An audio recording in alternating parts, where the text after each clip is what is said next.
Good morning, everybody. Today we are going to be understanding the consumption function. This is also known as the propensity to consume, right? This topic is very important because you normally expect a board question varying from 4 to 6 marks from this particular topic, right? We need to understand this step by step, right? And I have marked for your convenience 1, 2, 3, 4. You have to go in this order to understand the concept. Later on, I'll give you one question. You write the entire answer in steps the way it has been taught to you collectively. Now, we need to understand what is a consumption function, rather propensity to consume. It is basically the functional relationship between income and consumption, which means out of the national income earned, what is going to be the consumption? That relationship amongst them is called the consumption function. It is represented as C, function of Y, right? To elaborate further, as I told you earlier, C can never be 0. We take this equation to represent the consumption function. That is why I've written 2. This function represents that C is the consumption. Autonomous consumption is C bar. You all know what is autonomous consumption. Consumption at 0 level of income. B is how much of the consumption you are making, additional consumption you are making out of the additional income earned. I shall explain it here very clearly. Y is the national income in the economy. So this B is out of the national income which is earned. Now I've taken a numerical example here to represent the consumption equation. C is equal to 40 plus 0.8Y. What is C? Consumption. अब हम देखेंगे consumption कितनी है जैसे जैसे income change होगी. Autonomous consumption is 40, मतलब जब income कुछ भी नहीं है तो भी हम 40 रुपए खर्च रहे हैं. 0.8 का मतलब होता है out of the 100% increase in income. Can you see the income increasing from 0 to 100? Your consumption is increasing by 80%. So 80 upon 100 is 0.8. Now look at this numerical example. 0 level of income. What is your consumption? 40. So इसका मतलब autonomous consumption clear है. जब तुम्हारी income 100 हो जाती है economy में, अब तुम्हारी consumption कितनी होगी है? 120. इसका मतलब उस 40 के साथ 80% of this 100% has been added. So I repeat, अगर तुम्हारी इनकम 100% इंक्रीज होगी है 0 to 100 तो तुम्हारी कंजम्पशन कितनी इंक्रीज होगी है 80%. क्यों?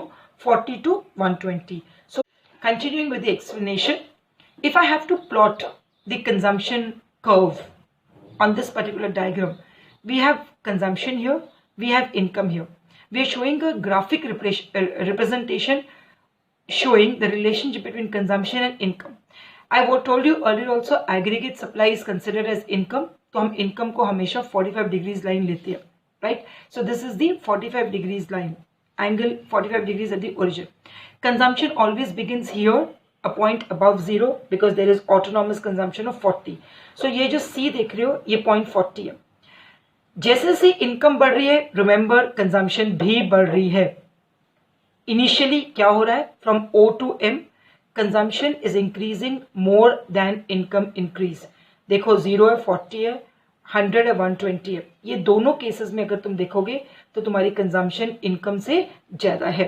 ये डिस सेविंग्स वर्ड क्यों दिया हुआ है?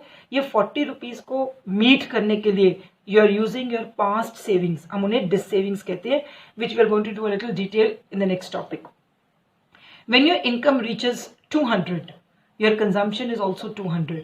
It means you are spending as much as you're earning. So this point is called the break even point. यहाँ तुम्हारी savings 0 है, यहाँ तुम्हारी savings negative है, क्योंकि हमने पहले भी डिस्कस किया था y is equal to c plus s. If the economy earns any point beyond m, मतलब 300, 400, 500, 600, तुम्हारी consumption तो बढ़ेगी लेकिन उतनी नहीं बढ़ेगी जितनी तुम्हारी income बढ़ी है. So your consumption curve lies below the income curve. Hence, your consumption is less than income. So your savings are positive. क्यों? अगर तुम 300 रुपए कमा रहे हो 280 खर्च रहे हो तो 20 is your positive saving. Children, this entire concept is known as the break even point. Very simple. मैंने explanation यहाँ दे दिया है. You have to know all these points. All what I explained to you is given very clearly here as well as on the next page up to point number 5. Up to point number 5 all the concepts are very well explained.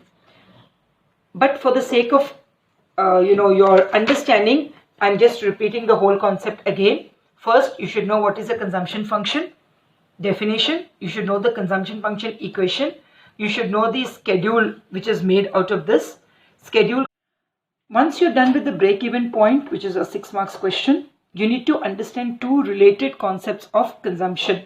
One is average propensity to consume. It is the ratio of consumption is to income.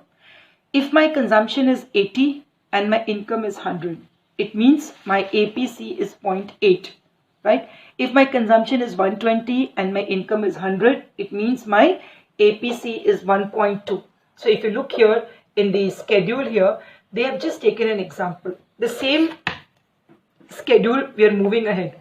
इसका एक formula है APC is equal to C upon Y. ये सारा कुछ तुम्हें numericals में भी आएगा और ये सारा कुछ बेस है तुम्हारे न्यूमेरिकल्स का.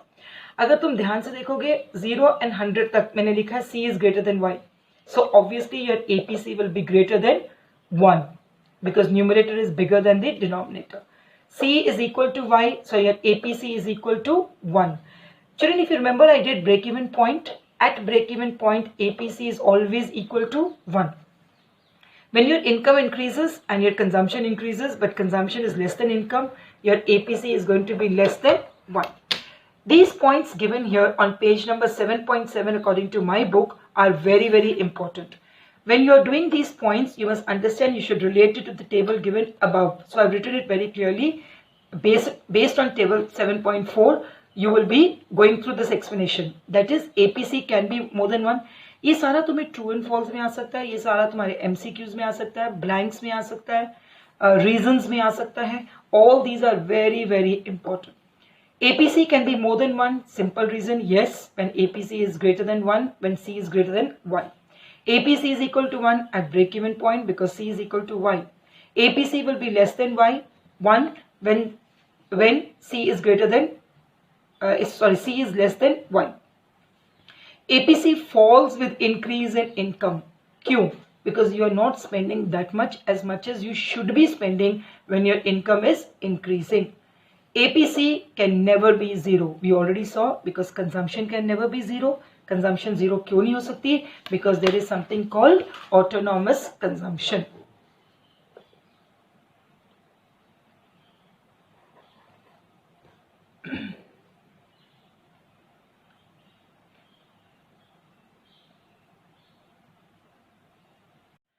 MPC. M means marginal, children. Remember this. M means marginal. Marginal का मतलब होता है change. So MPC is nothing but the marginal propensity to consume, which means the change in consumption, ratio of change in consumption due to change in income. Again, numerically, this is very important. And we also need it as a base further on for our numericals. So if you see MPC and if you see the schedule on the next page, it's very clear. We are following the same schedule, we are following the same example for the sake of convenience. If you look at here very carefully, in the first case, your income is increased by 100, whereas your consumption increased by 80. What was the formula? MPC is equal to delta C upon delta Y. MPC also represents the B in the equation. So, your change in consumption is 80, change in income is 100. So, your MPC will be 0.8. MPC will be 0.8. एक बात याद रखो, MPC can vary between 0 to 1, कुछ भी हो सकता है, लेकिन MPC 1 से ऊपर नहीं होता. क्यों? क्योंकि ये change in consumption can never be more than the change in income. जितना कमाओगे उसमें से ही खर्चा करोगे. Here there are two very important points, which you need to know. These are again true and false. Value of MPC lies between 0 to 1. When is MPC 0? जब हमने कुछ भी खर्चा नहीं किया है. Take a hypothetical example. ऊपर वाला स्केड्यूल हम दोबारा लेते हैं. उस स्केड्यूल में तुम अज्यूम करो कि तुम्हारा your income has increased from 100 to 200, लेकिन कंजम्पशन तुम्हारी 120 से 120 ही है. तुमने कुछ भी एक्स्ट्रा नहीं खर्चा किया. So if this is 120 and this is also 120, so your delta C is going to be 0. Income तो बढ़ गई है, लेकिन your value of MPC can vary between 0 to 1. Let's take a very nice hypothetical example to understand this. Remember, it's only a hypothetical example for understanding. Now if you look here, y is 0, 40, ये तो अब तुम्हें पता चल गया, 100, 1. हमने ये सोचा कि इनकम बढ़ी है, right? When the income has increased by 100, लेकिन consumption has increased, the consumption has increased to 140. That means the delta C is 100 here and delta Y is 100. So whatever your additional income you're earning, the entire additional income you're spending, so MPC is going to be 1. Let's take another hypothetical example to show that MPC is 0. Your income has increased from 200 to 300. You were spending 200, right? If you compare it to the earlier one, your delta C is 80, delta Y is 800 and 0.8. लेकिन अब क्या हुआ? Your income has increased by 100. You have not spent anything extra. You are still spending only 200. So the change which you observe is 0. Delta C is 0. लेकिन delta Y has increased by 100. So anything upon 0 upon 100 is also is 0. So your MPC is 0. So children, the logic is very simple. If you spend the entire increase in income, then MPC is going to be 1. If you spend the entire, if you do not spend the entire income, if you do not spend the entire increase in income, then it is going to be 0, right? So MPC for the poor and rich vary. For the poor it is more. It's very obvious क्योंकि the poor earns very little और जितना भी वो additional कमाएगा वो सारा ही खर्च देगा उसमें से. अगर उसकी इनकम 2000 बढ़ गई तो वो बेचारा 2000 खर्च देगा, 1800 खर्च देगा.